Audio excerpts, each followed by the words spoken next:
萨瓦迪卡，捧次格拉卡，印地到了靠速长孔棚。大家好，我是南城华先生，欢迎来到我的频道。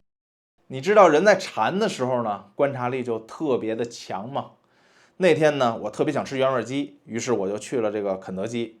在泰国呢，可能大家一般都吃这种脆皮炸鸡，每次点原味鸡呢都需要等，因为它要现炸，一般呢需要等20分钟左右。就在我等的过程中呢，有2个人经过我的身边，其中一个说呢，咱们用不用把它收了呢？另一个人说啊，不用。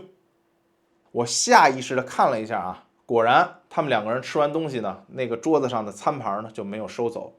但当我再看向四周的时候，发现其他的所有的顾客，不光是泰国人也好，或者其他外国人，他们都会把餐盘主动放到这个回收处。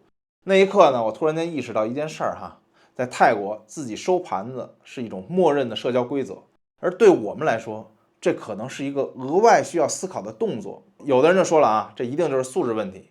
但在我个人来看呢，这有一部分素质原因，但绝不是单纯的素质问题。所以今天呢，我们再来聊一聊这种差异是怎么形成的。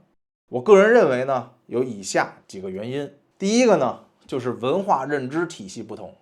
在泰国呢，不仅仅是这种肯德基、麦当劳这种西式快餐餐厅，有很多泰国餐厅啊，或者美食广场，大家都会主动收起这个餐盘，不会因为有谁监督他们，而是因为他们心里觉得这件事该做。那么这种该做的感觉从哪儿来的呢？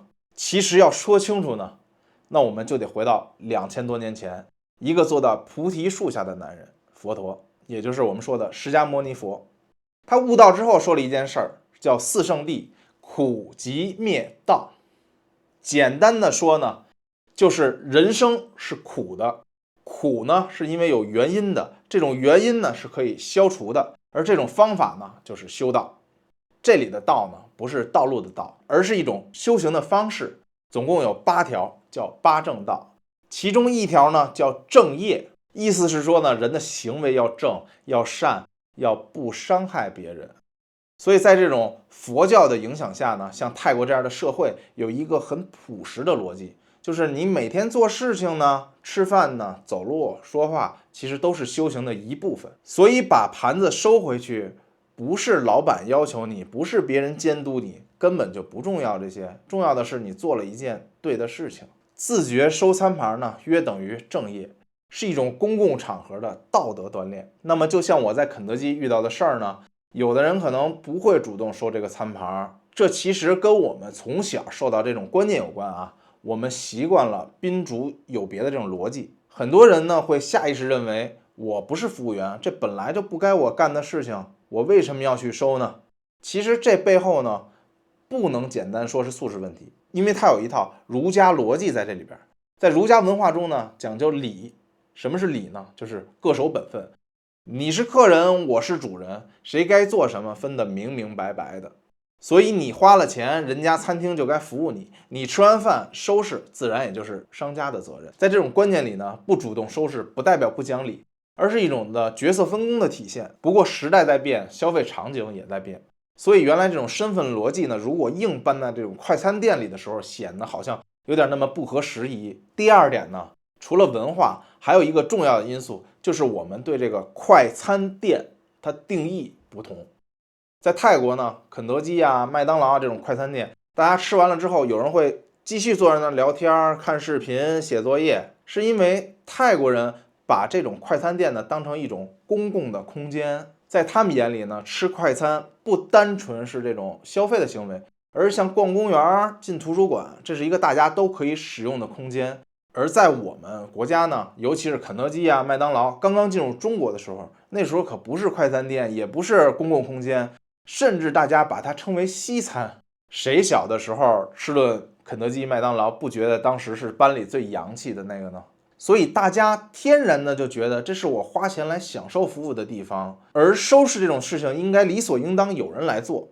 这也就是我们说的空间语义不同。当你觉得你在图书馆的时候，当然要自己收拾，拿完的书要放回去。而当我在西餐厅的时候，有服务员来服务我，这也是一个正常的体现。那么第三个，有人又说了，泰国的工资并不高，肯德基、麦当劳为什么不能多聘用一些服务人员来进行清洁工作呢？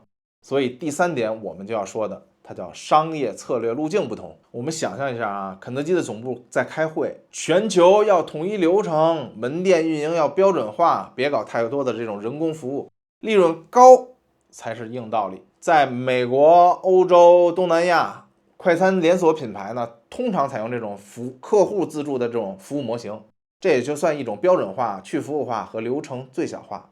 但在我们的社会里，特别是这种消费升级的初期，西式快餐曾经会认为一种高端的体验。在1987年肯德基刚进入北京的那个时候呢，那一年的泰国的人均 GDP 是中国的4倍。那时候的一块原味鸡的价格是2块5毛钱，而当时的一个猪肉大葱馅的包子仅为1毛钱，这也就相当于一块原味鸡可以买25个肉包子。所以呢，西式快餐进入中国，光靠这种形式和食品肯定是不行的，必须要给这个服务加码。所以你吃完饭呢，就有人悄悄的帮你收拾走，甚至后来还配备了迎宾员和擦桌员，这也就是差异化竞争的一种策略。也就是说，别的国家在走这种资助的形式，而在我们的国家走的是服务溢价。毕竟这样的服务持续了大概有20多年，在2010年的时候呢，这些商家才提出了这种自助的理念。但是谁会一夜之间改变这种消费习惯呢？转变确实也需要一定的时间。而在泰国，企业和社会之间好像形成了一种默契，虽然人工便宜，但是在泰国快餐店仍然不设这种清洁岗位，你自己吃完了你自己收，大家都是这么干的。如果你不收，你才是那个另类。而且千万别小看这件事儿啊，这个事儿的背后呢，是整个社会非正式规训机制。在泰国，佛教伦理加上周围人的目光，足以形成一种软性的压力。当你站起来不收盘子，可能没有人会说你，但是你自己的时候就会有点不好意思了。别人都收，我不收，显得我的修行没有到位。而在我们这种环境中呢，这种秩序更多是由商家管理、员工执行，大家很少会通过别人怎么做来调整自己的行为。当然呢，有一些情况例外，咱就拿过马路这事儿来说，它就是个例外。这形成一种差异，在泰国靠社会认知规训你，而我们呢是靠制度约束你。所以说，不同的国家、不同的教育区别，可能最后会形成一些习惯上的不同。在泰国呢，小学的德育课会明确的教你，公共卫生要靠自己的维护，吃完饭呢要自己收拾，垃圾呢也要分类。而我们类似的德育教育呢，也有这种公共行为，但更多侧重的呢是纪律、集体意识以及行为规范。像个人对公共空间这种责任感的内容，相对提及的比较少。这里边不是说哪个好或者哪个坏，我们只是注重的重点不同。一个是在生活细节中修行，一个是规范行为中的集体意识。